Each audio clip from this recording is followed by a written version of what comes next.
New ইয়র্কের আদালতে মাদক ও অস্ত্র চোরাচালানের মামলায় নিজেকে নির্দোষ দাবি করেছেন ভেনেজুয়েলার প্রেসিডেন্ট নিকোলা মাদুরো ও তার স্ত্রী।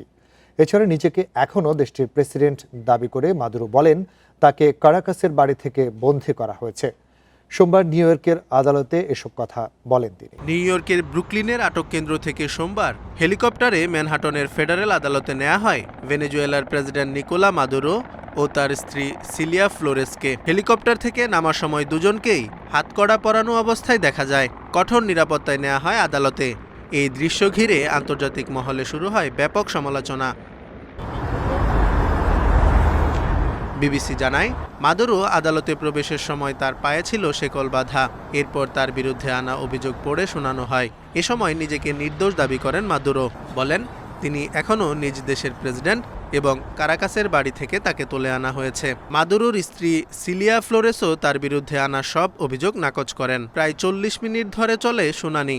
এ সময় আদালতের বাইরে জড়ো হয়ে বিক্ষোভ করেন মাদুরোর সমর্থকেরা। অবিলম্বে তার মুক্তির দাবি জানান তারা। আগামী 17 মার্চ পরবর্তী শুনানির তারিখ ঠিক করেন বিচারক এলভিন হেলারস্টাইন। গত শনিবার ভেনেজুয়েলায় হামলা চালিয়ে স্ত্রীসহ মাদুরোকে আটক করে মার্কিন বাহিনী। Zobayer Hossain, independent news.